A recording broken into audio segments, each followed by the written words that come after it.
السلام عليكم ورحمة الله وبركاته. أصحاب قالي ميل كستا joogtid adduunka soo dhawaada channelkeeni xarunta cuntada caafimaadka oo ana walaashay Shukri Aadan Buule. meel kasta joogtid waxaan rajeynayaa caafimaad iyo cimri dheer iyo barwaaqo. Anoo iska yar mashquulkayga iska badan asxaabta qaaliga hadaba weekii hal mar soo galo qof fiican oo noqdayba waxaan rajeynayaa caafimaad iyo cimri dheer Ilaahay hayni siiyo wixii xanuunsan Allah caafimaad ha siiyo wixii kale Ilaahay caafimaadkooda ha u deysto. maanta waxaan noo hayaa topic aad u muhiim ah oo soo laabtay indhaha hoos madmadow anda ay waxa la dhahaa dadka indhaha hoostooda ka madmadow yihiin maxaa sababa iyo maxaa u wanaagsan sida dabiiciga uga bixi kartid because maanta waa la weydiinayaa waxa aad asxaabta qaaliga keena indhaha oo hoos u pafia la dhahaa ama meeshan indhaha u jeedin hadda qoftaan soo dhigay sawirahan oo kale maxaa qofkaas inuu indhahaas yeesho maxaa sababa waxyaalaha sababa waxa kamid ah qofka haduu allergy leeyahay waa helisa haduu qofka leeyahay hooyada aabaha genetic la dhahaa ay soo lahaan jireen waxa laga yaabaa hadda leedahay halkaas ka keentay haduu qofka maxaa la dhahaa qofka da'da age-na way keentaa dadka markay weynaadaanba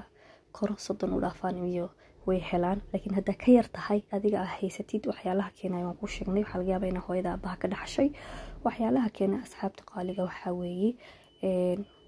qofka allergy haduu leeyahay environment meesha joogo ee wasakh tahay uu dhibsanayo iyadana uu helaa indhaha hoos ka madmadowaadaan waxyaalaha keena waxa kamid ah asxaabta qaaliga haduu qofka hurdada ku yartay ama seexanin uu soo jeedo habeenkii dhan halkaas ka madmadowaanaya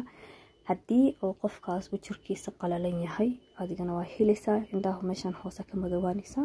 marka waxyaalaha keena ama cost gareeya ama ayaan ka hadalnay sababaha qofkaas uu helaayo waxaan u sii guudagaleynaa waxyaalaha uga bixi kartid indhahaas meelahan ka madmadow aad ay u dhibsadaan dadka run ahaantiina waxa dhibsado way tahay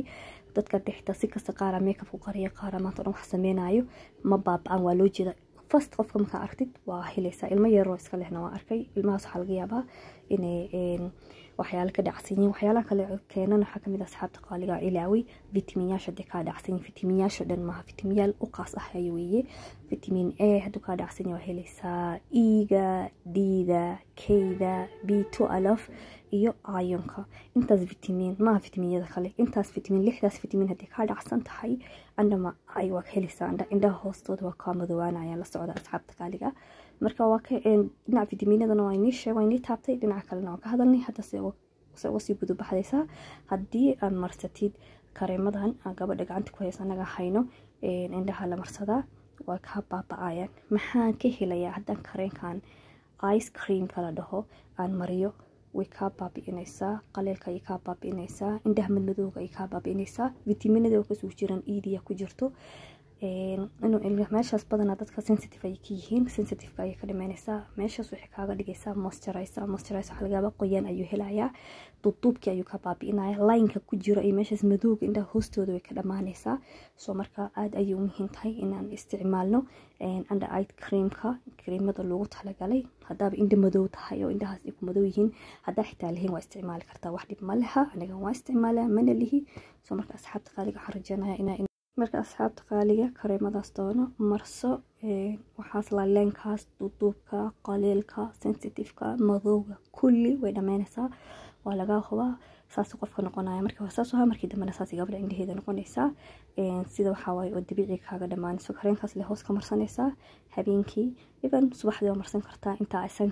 kareenka qoraxda inta marsanin indhahagana hoostooda nadiif kaale arag soo baxayaan vitaminadaasna waa inaad top up garaysid 6 vitamin ka dhacsan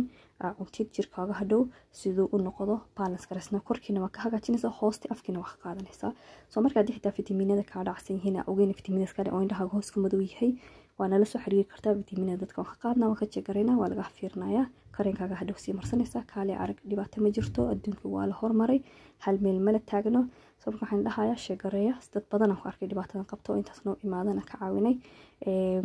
sheegareeya videogan si dadka uga faa'iideystaan waxa u badan dadka waaweyn arkay even xitaa dad yar oo iska lehtan waa arkay